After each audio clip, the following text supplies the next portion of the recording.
From Fox 8 Sports, this is the Black and Gold Review Show, sponsored by your Southern Quality Ford dealers, home of the best-selling truck 41 years straight, and the 2018 Nissan Titan, backed by America's best limited truck warranty. Ryan in the gun, has three receivers to his right. He drops back, looking right. Saints bring pressure, throws it down the slot. That ball's caught on the run by Calvin Ridley, and it's loose. It's picked up by Eli Apple, and the Saints take over on their own one. On Thanksgiving Day, everybody got in on the action. Welcome into the Black and Gold Review Show, where afternoon naps were necessary just to get ready for that game last night. I'm speaking for myself on that right now. Sean Vazan, Deuce McAllister, great day of football wrapped up with the Saints win. Definitely so. I mean, anytime that you can get everybody involved from an offensive standpoint, you'll definitely take it. And the defense was outstanding as well. And we'll get into that a little later. Complete and utter command of that football game. Felt like they were going to win from start to finish. That's exactly what they did. That's where I want to start as we get right into the playbook of this show. Play number 1, 10 and counting. It's now 10 straight wins for this football team. And as you said, Sean, it seemed like this win was never in doubt. Never, ever, ever felt like it was in doubt. It felt like the Falcons may have had a plan, who knows, but by the time that game started, the Saints took over, and it was pretty much done by halftime. 10 and counting. I mean, this doesn't just happen. This is a mixture of talent, emphatic coaching, and just both sides of the football coming together right now, playing at a level we haven't seen in quite some time. It's interesting from a strategy standpoint. Atlanta won the toss, and they decided to defer the football. If it's me, I'm going to go and try to score from that standpoint. So strategy-wise, if the Saints offense is playing as well as they are, I'm going to try to keep them off the field, but Atlanta chose not to do so, and the Saints go up early 7-0. Especially when Atlanta's defense has not been at its best all season long. You would think they want to put the pressure on the Saints right away, because then we know offensively they kept up and did well against the Saints last time out, and they had to think that with our offense we could apply the pressure early on, but a little reverse psychology there maybe. Well, I'm not sure if it's reverse psychology or them just being in the old adage of getting the ball back coming out at the third quarter, but this Saints team has been putting teams away in the first half, and so if it's me, I want to keep the ball away from Drew and not put as much pressure on my offense. Now let me just say though, it was 17-3 towards the end of the second quarter with the Falcons driving before the Julio Jones fumble. So if they score there, it's 17-10 and they get the ball back. You can count it, it's 50-50 either way, but it all worked out for the Saints. Yeah, it did. All right, play number 2, surging defense, surging good fortune. As good as the defense played last night, and they played pretty well, they weren't spectacular, they got a lot of luck in this game. 4-6 turnovers, 5 fumbles, 3 fumbles happening in the red zone, 6 sacks by this football team, an interception. They made their breaks, and they caught some breaks. Yeah, as far as, you know, getting lucky, I think you create your luck. And I think that's being in the right place, doing the right things on that play there, particularly Marcus Williams. He shoots the A-gap. The tight end can't get over. The tight end is responsible for blocking him, and Matt Ryan never sees him. He goes this duck down move. Cam Jordan is in his path to be able to throw that slant route, and so he has to hold the football. And they're just making plays. I mean, different guys stepping up and making plays defensively. That was another perfectly timed blitz by Dennis Allen. That Marcus Williams play, it was one of those where I've been saying it every week. Dennis Allen's really in a rhythm as a play caller here. He's not getting enough attention because he's really calling good games. That A-gap blitz by Marcus Williams was perfectly called, perfectly executed. He stripped the ball, and the ball bounced around, and somehow he was able to recover that fumble. But it just goes to show you how huge takeaways are, because the Saints kind of pulled away, but if the Falcons were able to finish a few of those drives, it would have been a lot closer game. Do you guys think that's the way of the NFL now? You don't need to have a great defense, but if you can give your offense, which is very high-powered, a couple extra possessions, that's going to change the tide of the game? I think so. I mean, it's hard to stop an offense, particularly the way the rules are designed for offensive football. You look at, you know, whether it's trying to tackle a guy, you can't hit him up high. Really, the pass interference calls is more going to be towards the offense. If you can play outstanding red zone defense, that's where you have to be able to win football games. That was the formula in 09. If you think about it, I mean, I know it was before the rule shifts, but still, that was their formula in 09, fast offense, opportunistic defense. And then look what's happening. So, yeah, I think in today's day and age, takeaways and red zone defense, to me, are the 2 key stats when it comes to defensive football. Let's get you into the playbook again. Play number 3, swap meet. And one thing we talked about last week leading up to the game, how would the Saints play the Falcons on defense in terms of Julio Jones, Calvin Ridley? The swap meet happened because Calvin Ridley had someone else guarding him and Julio had someone else guarding him, and it worked out. Even though these guys put up over 240 yards in receiving yards, only one touchdown between the two of them, so they weren't as effective. Well, only one touchdown between the two of them, but I think it was really because of the coverage and what the things the Saints wanted to accomplish as far as the group was concerned. You know, they had safety help, you know, a lot of times with Eli Apple on Julio, and they wanted to be able to take Ridley away. They did still play some zone, and you know, there were some opportunities for the Falcons there, but that's a really good team. That's a really good offense, and the Saints chose to say, hey, look, this is how we're going to attack it. You have to understand and know what we're doing from a defensive standpoint. Yeah, and I think it's important. You're not going to completely shut those guys down. You're just not. I mean, look at their numbers. 11 catches, 147 for Julio, 8 catches, 93 and a touchdown for Calvin Ridley, but still, look at the outcome of the game. I mean, you got to pick your spots with those guys. And there was a couple of zones that they ran with Julio. He was able to kind of find the hole. Ridley had his moments. But I think overall the plan was effective. And like we said, it goes back to what we talked about in the previous point. When you're taking the ball away, I mean, it really ruins any momentum that explosive offense can really obtain or gain. So overall, it was an effective game plan for the Saints. To me, this seems like why Eli Apple was brought in here for a game like this. And also, if you look at the effect it's having on P.J. Williams, he's playing better now because he doesn't have that pressure of having to be the guy that stops Julio. I didn't think he was that good as I didn't think P.J. would be this good as a nickel. He's really played well as a nickel corner. Another player who's really played well and may not be getting the respect that he may deserve is Von Bell. Has really improved this season as well. So the Eli Apple move has really solidified the back end, which was their biggest weakness early on in the season. Back in the playbook, tone setters.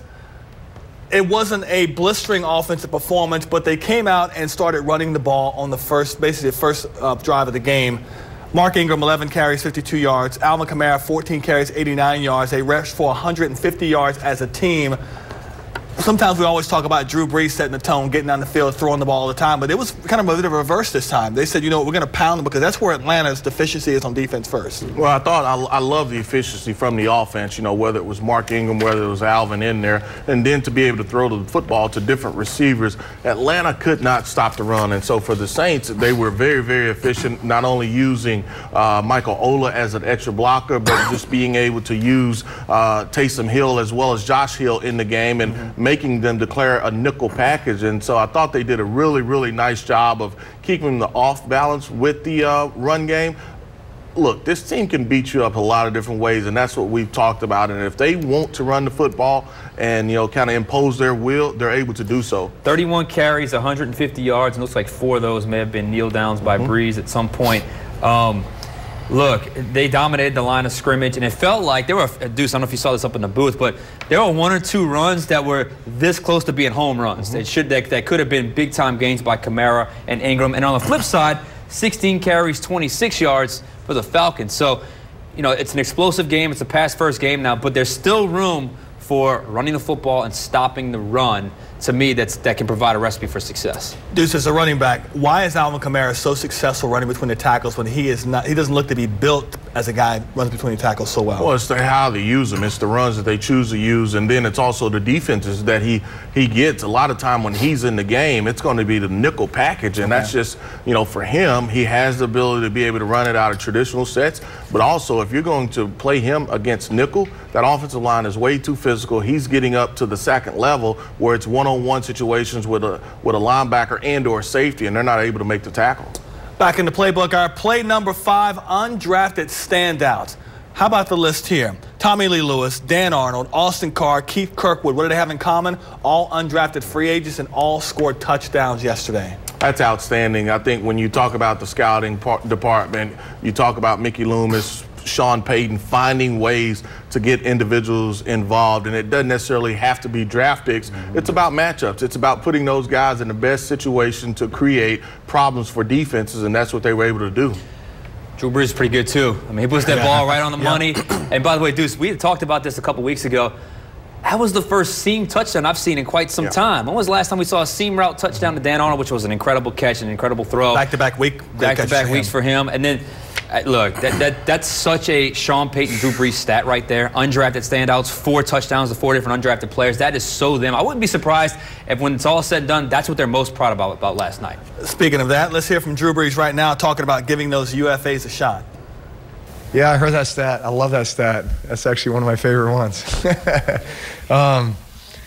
You know, It says a lot about them. You know, it says a lot about taking advantage of the opportunity and stepping up when we need it. You know, we're down some receivers from the beginning of the year until now, and these guys are having to step into some roles and you know, do some things that maybe were unexpected. You know, young guys stepping up and making the play, but man, to have those 4 guys, I guess what, Austin Carr, Dan Arnold, Tommy Lee Lewis, and Keith Kirkwood, right? All of them to play the way they did, each get a touchdown on Thanksgiving Day. All their family and friends watching at home. It's pretty cool. So 13 different players have caught touchdowns now from Drew Brees. It ties an NFL record, which was held by Matt Ryan and still is, obviously, with Brees. So we asked the question, the possibilities of a 14th different receiver. How about Taysom Hill, Brandon Marshall, who's yet to play with the team, Teron Armstead, maybe a tackle eligible, himself via deflection. Also, maybe Teddy Bridgewater, some other package Peyton throws in there. Michael Ola, another tackle eligible. Where does the 14th touchdown come from? I think it's definitely on that list, and I think the heavy favorite has to be Brandon Marshall and Taysom Hill. If they're really rolling and having a lot of fun, then yes, it would be Teron Armstead, you know, as far as catching that. But I think that record gets broken this year. I know that they're tied. He's tied with Matt Ryan, but that record's going to get broken this year. I can remember the tackle eligible with your partner, Zach Strief. He almost had it, and he dropped it against Pittsburgh. Oh, man. Maybe Teron will execute that a little bit better. Sorry, Zach. Sorry about that. Calling a tackle on the air. There you go. All right, coming up, a lot more to get to here. It's the day the Saints fans have been waiting for, 2.5 weeks for. We can finally say the Saints are first in the NFC. We'll examine the NFC standings, and we'll answer your questions, including have the Saints peaked? Stick with us.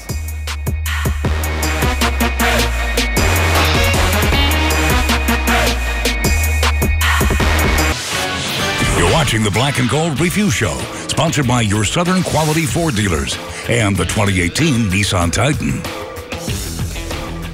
All right, let's get you back into some information about the playoffs. You know, if the season ended today, your New Orleans Saints would finally be hosting the entire playoffs going throughout right now. They lead the LA Rams only because head-to-head they have the similar records, 10-1. Saints first, Rams second, Chicago third, Minnesota fourth, Dallas, Carolina 4, 5, and 6.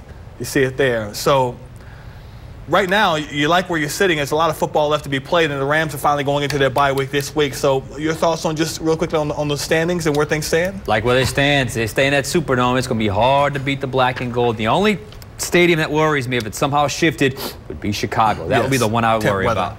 Yeah, because you're dealing with weather. But, I mean, I think overall when you look at it, they just have to control the things they can control. You know, for the Rams, they still play the Eagles. They have to go to Chicago at some point. Both of those guys are leading their division. So there's a lot of movement that will happen in this deal. For the Saints, they just have to control what they can control. And right now, they're leading the NFC and the NFC South as well. So you talk about, you know, the next step for them is to hopefully qualify for the playoffs by winning the NFC South, and you know, then you talk about winning the complete NFC.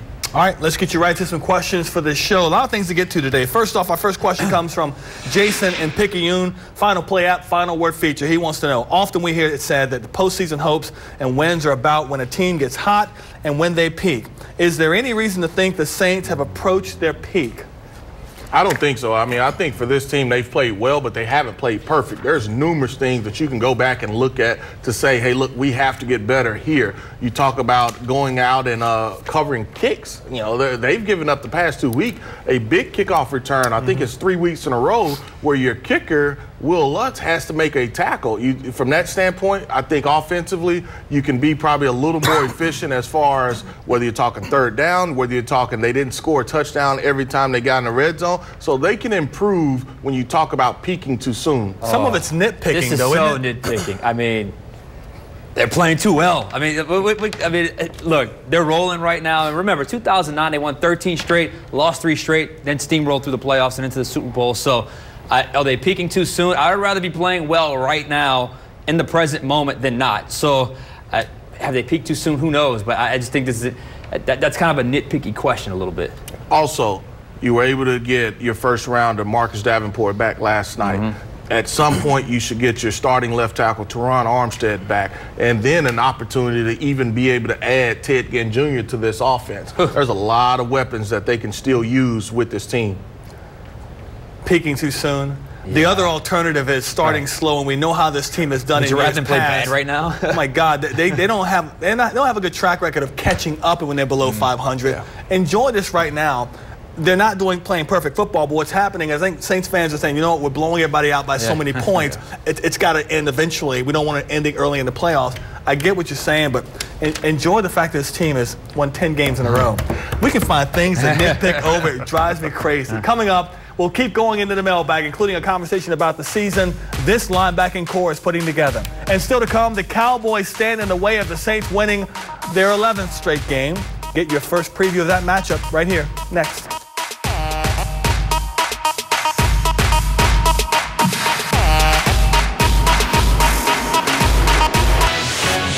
You're watching the Black and Gold Review Show, sponsored by your Southern Quality Ford dealers and the 2018 Nissan Titan.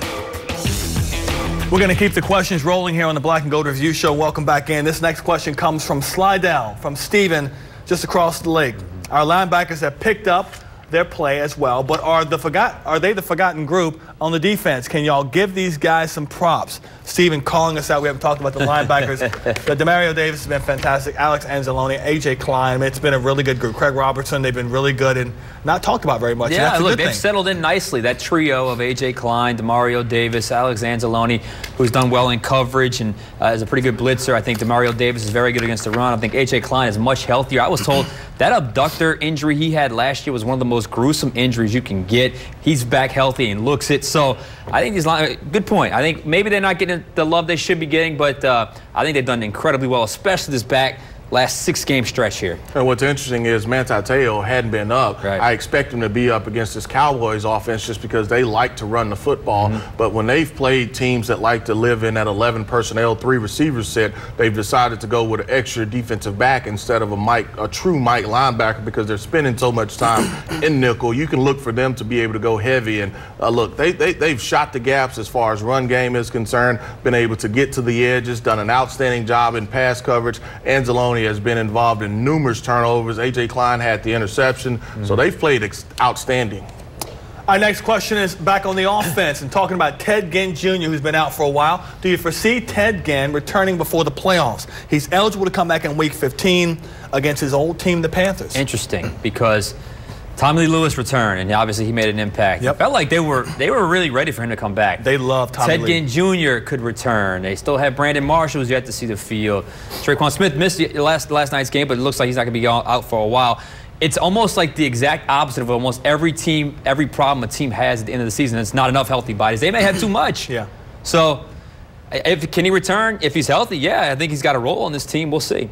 I think for me, you go and look, it's going to be who's up. When you look at not only who's on the 53, but who can be up on Sunday as far as not inactive. I mean, because it's going to be game plan specific. The one thing Ted does give you is the ability to take the top off of the defense and make that safety have to play deep. So it's going to be a game plan deal, but he definitely will help that offense if he's able to come back. If Ginn can come back and Traquan comes back soon, it makes you wonder if Brandon Marshall may actually see the field here with the Saints. We'll see. Coming up, the Saints and Cowboys haven't met in 3 years.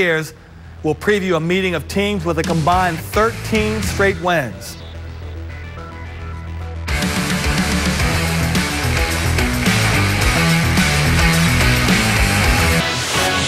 You're watching the Black and Gold Review Show, sponsored by your Southern Quality Ford dealers and the 2018 Nissan Titan. 2nd and 10, Ashley from the 20. Here's Breeze lofting it downfield. C.J. Spiller on the run. Go, C.J. Go. Down to the 30. Down to the 20. Down to the 10. Touchdown, C.J. Spiller. 80 yards. 400th touchdown of Breeze's career. I don't think we got much out of C.J. Spiller outside of that whole season, did we? Out of his career here. That was the play where you thought it was going to be over the top for him. Yeah. C.J. Spiller, touchdown, not much else here with the Saints, but the Saints have the Cowboys coming up next on the schedule next Thursday. Give me the idea of what these Cowboys present as far as problems. We know they lead the NFC East, but they're not as great a team as they have been in the past. Played really well after trading for Amari Cooper. I mean, he's been a difference maker for him at receiver, but I think it's really Zeke Elliott has been healthy, and they've been able to run the football. Offensive line, they're still beat up. They're playing without their starting center. He's out for the year. Left tackle Smith, he's been playing with injuries as well, and even Zach Martin, the right guard. So their ability to run the football, the Saints defense is going to get a true test in having to stop the run. And it's all about a little bit like what they did against LA. Can they get out to an early lead, and then Zeke becomes a little less relevant later in the game if they're down by, say, 14, 17 points into the third quarter? How early can the Saints get out to a big lead? I think will be a true tell as far as how much Ezekiel Elliott can impact this game. But look, the Saints' run defense to me is legit. I know they've caught some breaks with some of the backs they've faced, but still, I think they're legit as a run defense.